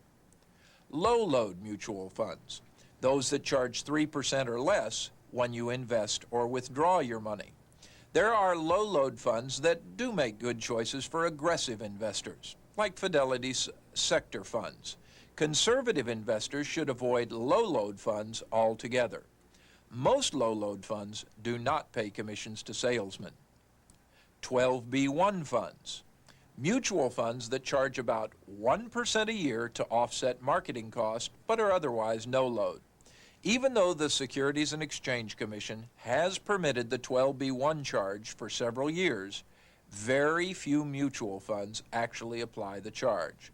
Those who sell loaded mutual funds, however, will lead you to believe that it is better to pay 6 to 9% out front rather than the 1% 12B1 fee each year.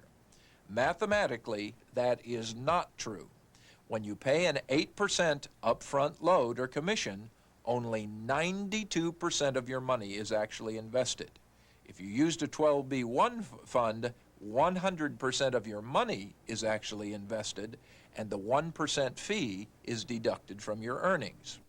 Strategy 4-27, choose the right type of mutual fund for each economy. There are 3 different economic climates of which you, as a mutual fund investor, must be aware. Each of the 3 provides the best conditions for one of the 3 types of mutual funds: stock, bond, or money market funds. The money movement strategy matches the right investment to the right economic climate. In the first of the 3 economies, stock mutual funds are the correct investment. In the second, money market mutual funds will give you the highest and safest return. In the third, bond mutual funds will far outperform both stock and money market funds. When we speak of bond funds, we include all types of bonds: corporate bonds, tax-exempt or municipal bonds, Ginnie Maes, which are mortgage bonds, and government securities, which are primarily mortgage bond mutual funds.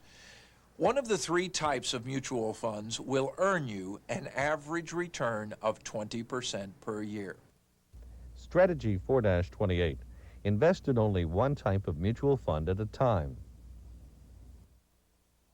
One major mistake most investors make, however, often on the advice of an investment salesman, is over-diversifying. Dividing their investment capital between stocks, bonds, and government securities, and over-diversification can cost you as much in lost potential profits as the risk of not being diversified at all. An over-diversified investment portfolio goes through what I call the seesaw effect. When one side of a seesaw goes up, the other goes down. That's what happens when you over-diversify into conflicting investments. One goes up, the other goes down. Strategy 4-29, use the prime interest rate to identify the safest and best mutual fund investment for each economy. What factor identifies the current economy and therefore the correct investment? Interest rates. More specifically, the prime interest rate. Why interest rates? 80% of the increase or decrease in the value of stocks, bonds, and money market instruments is caused by changes in interest rates. The prime rate is the easiest of the interest rates to follow. Each time the prime rate changes, your newspaper will announce the change as front page headlines. The prime rate moves slowly and does not change direction often as stock prices do. Look at the prime rate changes graph in your manual. Now, there are 2 components of the prime rate you must watch in order to choose the right mutual fund investment. First, the prime rate level, high or low. Second, the prime rate direction, up or down.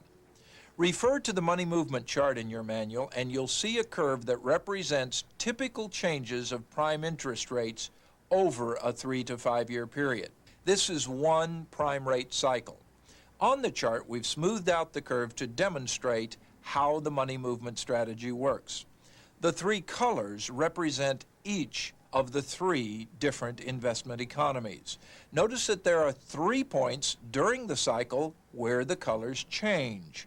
At each of these points, you must move your money from one investment to another to maintain maximum safety and continued profits. Strategy 4-30. Invest in stock mutual funds anytime the prime rate is below the investor's decision line. There is always one of the three types of mutual funds, stock, bond, or money market, that will give you an average investment return of 20% per year or even more. The prime interest rate tells us which one. When the prime rate is low, stocks will grow. When the prime rate is high, stocks will die. The difference between high and low is shown on your prime rate chart as a horizontal dotted line. We will call this the investor's decision line, or IDL. Two of the points where the colors change, and therefore two of the three times during a prime rate cycle that you must move your money, are on the investor's decision line. The investor's decision line does change, but only once every few years. Each month in your Charles J. Givens Financial Digest, on page 2, you will find the change in the investor's decision line as well as the current prime rate level and direction. The IDL represents the point at which the big institutional investors get into the stock market when the prime rate is dropping and out of the stock market when the prime rate is rising. Currently, over 80% of stocks in America are owned, bought, and sold by the institutional investors, such as mutual funds and pension funds.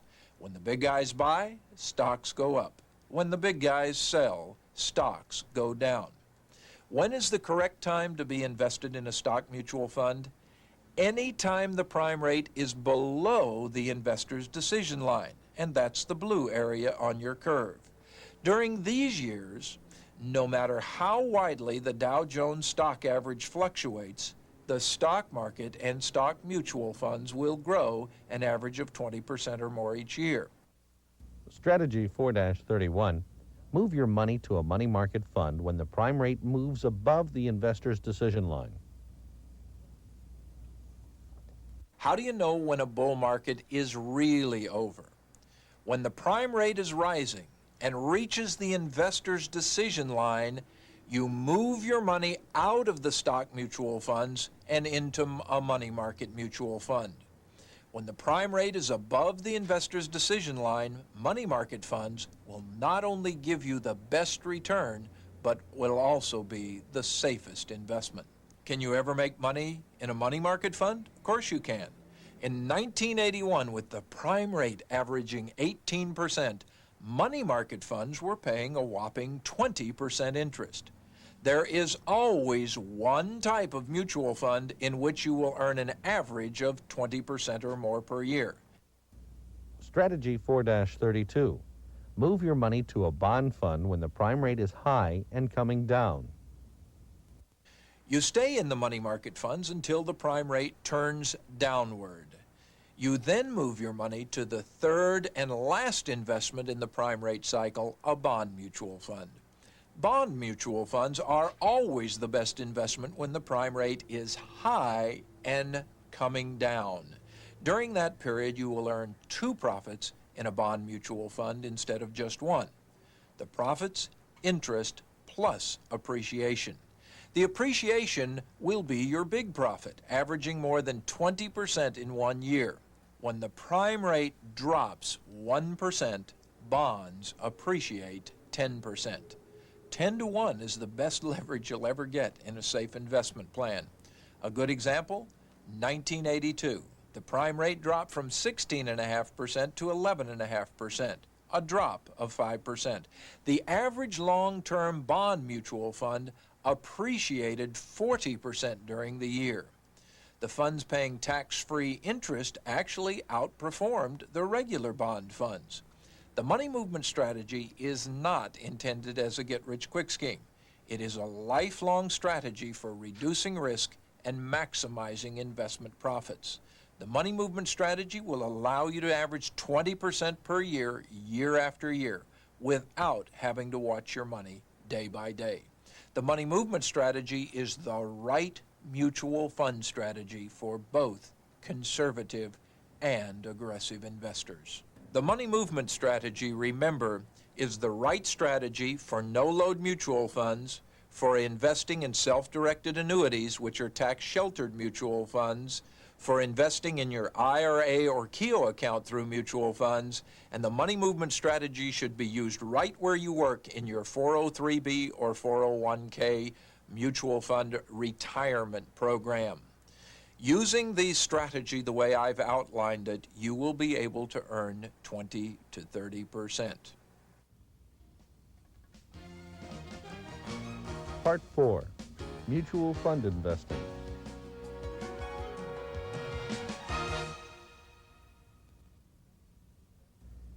Strategy 4-33, use the money movement strategy in no-load mutual fund families.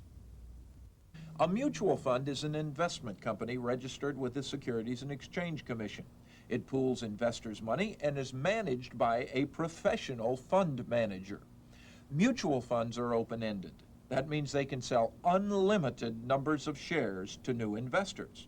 The mutual fund promises to redeem shares upon notice at the current net asset value, or NAV. The NAV is the current market value of the fund's investments divided by the number of shares outstanding. In mutual fund investing, there are 20 terms and definitions you must understand to speak the language. More than definitions, these are the terms that allow you to maneuver successfully through the world of mutual funds. All mutual funds fall into three basically different categories: stock mutual funds, bond mutual funds, and money market mutual funds. Knowing the difference and when to use each is the basic secret to mutual fund success.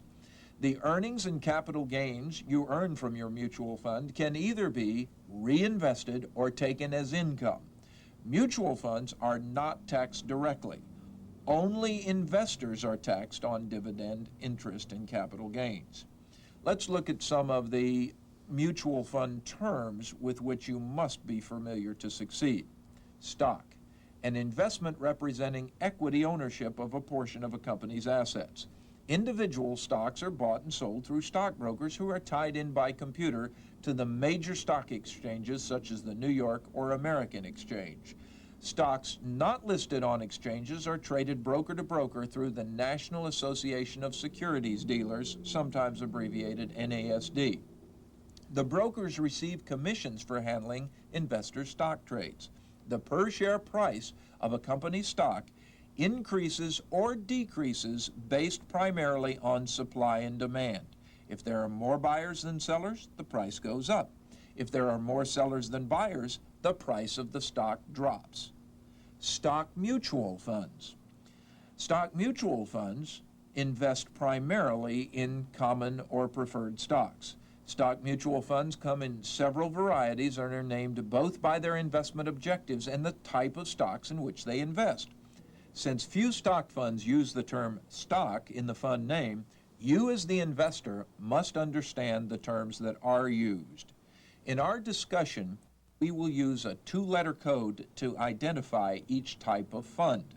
The first letter identifies one of the three basic groups: S for stock, B for bond, or M for money market. The second letter identifies the subcategories, which we will now discuss. First, growth funds. Code SG. A growth fund is a stock mutual fund that invests primarily in common stocks with good growth potential. Aggressive growth funds. Code SA. A stock mutual fund that uses more aggressive and sometimes more volatile techniques to increase profits. These techniques include leverage, selling short, and buying warrants and options. Growth and income funds. Code SI. A stock mutual fund that attempts to give investors capital growth and income at the same time. The fund invests in stocks that are lower in price, so the dividend yield is more attractive. These conservative SI funds actually outperformed the more aggressive growth and growth funds during 1981 to 1986. The average dividends paid by the three main types of stock funds in 1986 stacked up like this: aggressive growth funds, 1%; growth funds 2%, growth and income funds 3.3%. Although growth and income funds are often considered the best choice only for conservative investors, they are a good choice for all but aggressive investors. Equity income funds, code SE. These are combination stock and bond funds that have a primary goal of income and only a secondary goal of growth. There are about 40 no-load and low-load equity income funds whose assets on the average are invested as follows: 40% into high dividend-paying stocks, 50% in bonds, and 10% in cash. The income funds perform well when the prime rate is dropping because both the stocks and bonds are appreciating, adding to the high yield from interest and dividends.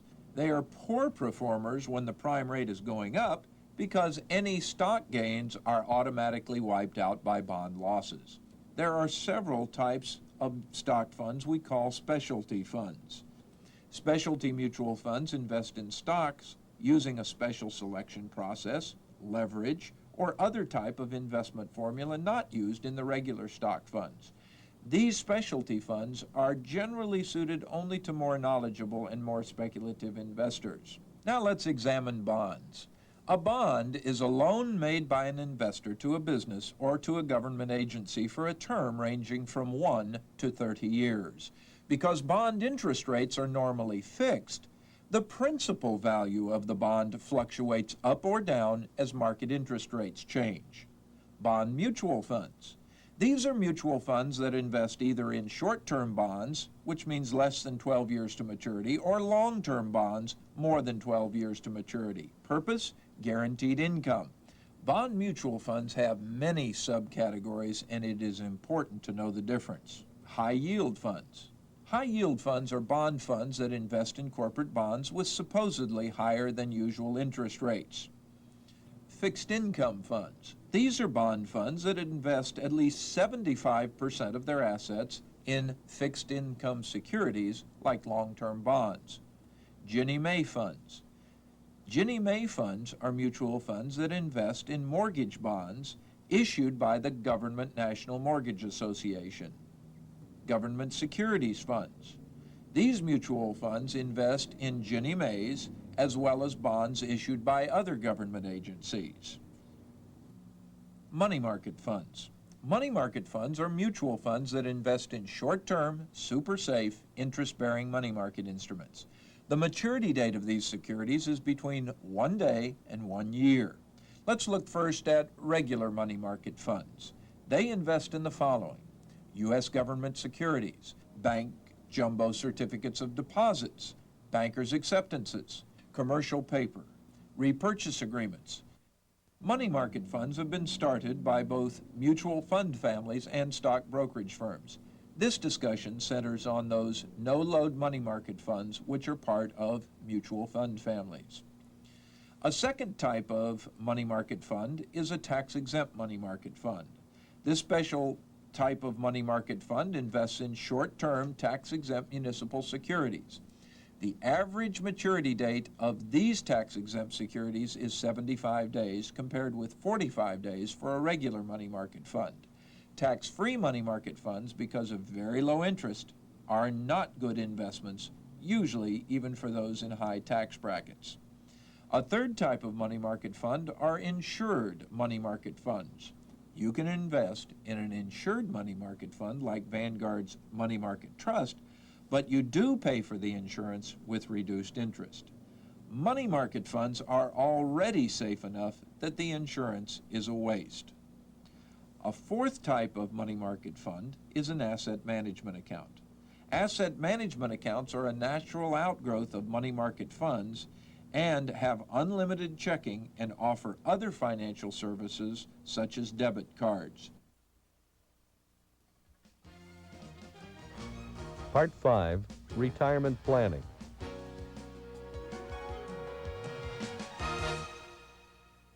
Your objective: to create a $1 million retirement plan where you work. The last $1 million tax shelter may be your IRA or your employer's retirement plan. Retirement plans don't come with instructions for maximizing either tax benefits or profits, and as a result, most participants lose 75% of the potential benefits. You can have total financial freedom when you retire without sacrificing your current lifestyle. That is, if you learn to use your employer's retirement plan effectively. A retirement plan can actually be described in three parts: contributions, investment options, and withdrawal options.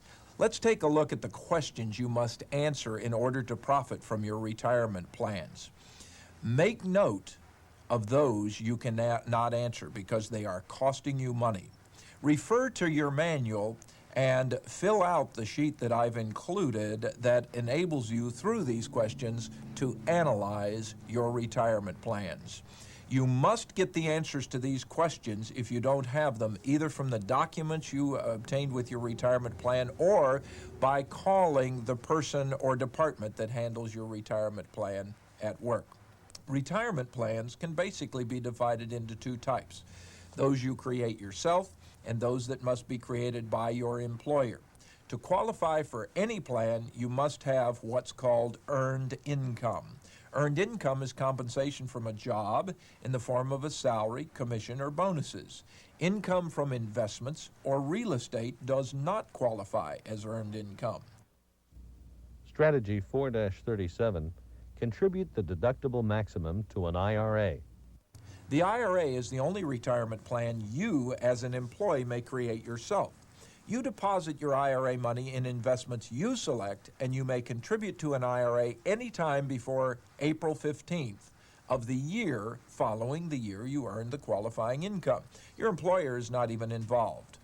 Your maximum contribution in an IRA is $2,000 for you, $2,000 for your spouse if your spouse is employed, and up to $250 if your spouse is not employed. Tax reform rules give you almost unlimited options for where you can be invested. You may, in fact, invest your IRA money in anything except collectibles, for instance, art or Persian rugs. Any investment such as mortgage rental property, where your account would be used as collateral or security for a loan. IRS treats an IRA used as security for a loan as if you withdrew the money from your account. And a business in which you own more than a 5% interest.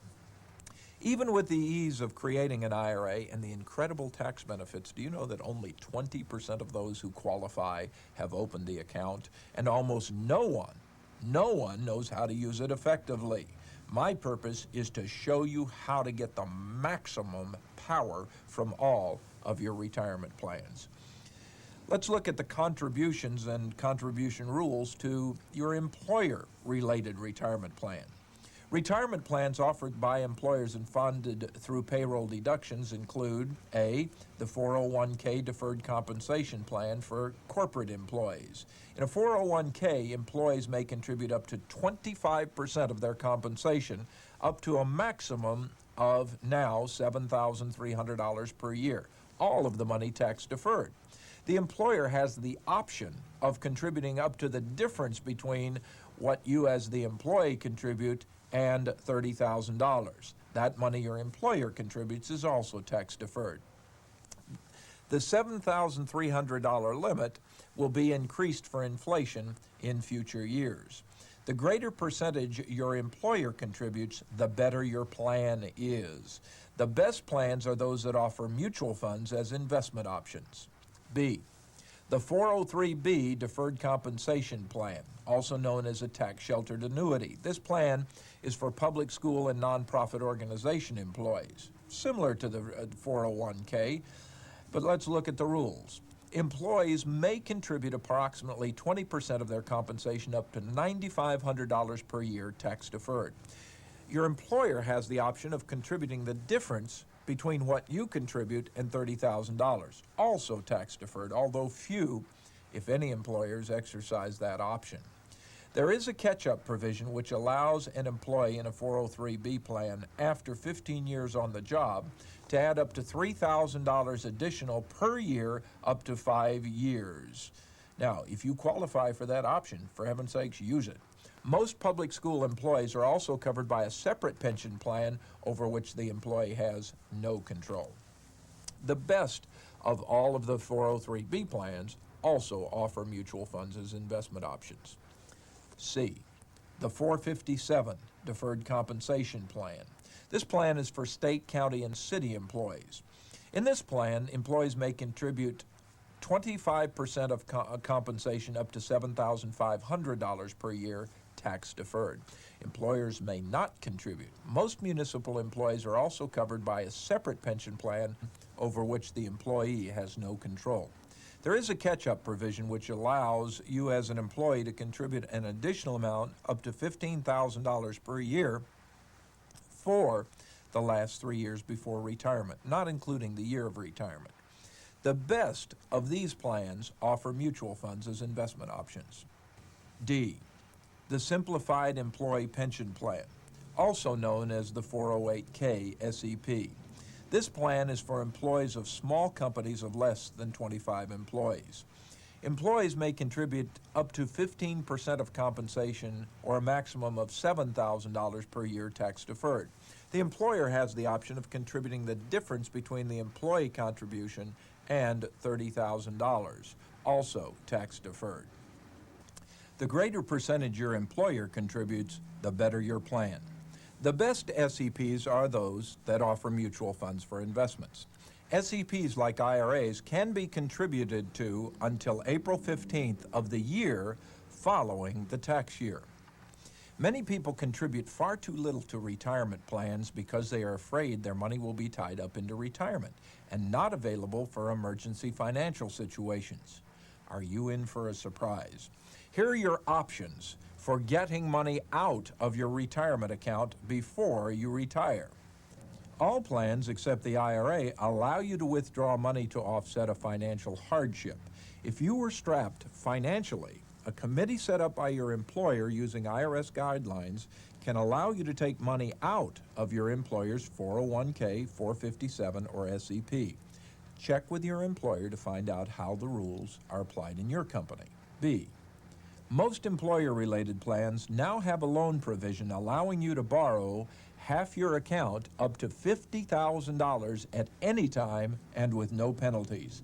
Even though all 401k and 403b plans qualify under these tax rules, your employer must offer the borrowing option. C, you may withdraw money from your IRA anytime you wish. However, if you're under 59 and a half and withdraw any part of your money, you must pay the 10% penalty on the amount withdrawn. If your account is earning 20% a year, however, the penalty of 10% is just 6 months' interest. All withdrawals of tax-deferred money are added to your taxable income for the year. You can therefore successfully use an IRA as a short-term tax shelter instead of just a long-term retirement plan. D, you may begin withdrawing from your IRA in periodic payments using the life expectancy payout rules anytime you wish with no penalty. In all employer-related retirement plans, there are 2 potential wealth-building tax shelters. This double tax-free compounding effect is what will eventually make you wealthy. First, the deduction for your contribution. Within your contribution limits, the money you invest in your plan is deducted from your taxable income for the year. If you're in the 28% federal tax bracket, your tax savings is 28%. If your tax bracket is 33%, the tax savings is 33% of your contribution. Anyone with employment income may contribute the deductible maximum to an IRA regardless of total income, provided neither spouse contributes to an employer-related retirement plan. If you or your spouse contribute to a 401k, 403b, or other similar employer-related retirement plans, the following additional rules apply. You may contribute the maximum deductible contribution to your IRA if your adjusted gross income is less than $40,000 if you're a couple or $25,000 as an individual. And that rule is true even if you or your spouse contribute to an employer's retirement plan. If you file jointly, you lose $200 of your deductible contribution for each $1,000 of adjusted gross income over $40,000, and so does your spouse. If you file as an individual, you lose $200 of the $2,000 deductible contribution for each $1,000 of adjusted gross income over $25,000. A minimum of $200 may be contributed by any couple or individual whose AGI, adjusted gross income, falls within $1,000 of the deduction phase-out limit. Number 2, deduction for the earnings. Your retirement account earnings compound tax-free as long as your money remains invested. The concept of earn now, deal with the taxes later is known as a tax deferral. Many supposedly knowledgeable CPAs and accountants have incorrectly advised clients not to contribute to IRAs since the taxes will be due someday anyway. What nonsense. Because you pay no taxes on both the income invested and the income earned from your retirement account, 100% of your money is initially invested and the earnings reinvested. If you were, instead, to invest your money after you pay the taxes, then pay taxes on the investment earnings, you lose twice. 33% is lost from your initial investment, let's say, to taxes, and then another 33% of the earnings are lost to taxes before your money gets reinvested. Let's look at $2,000 of your income invested with or without IRA protection. Refer to the one-year investment growth chart in your manual.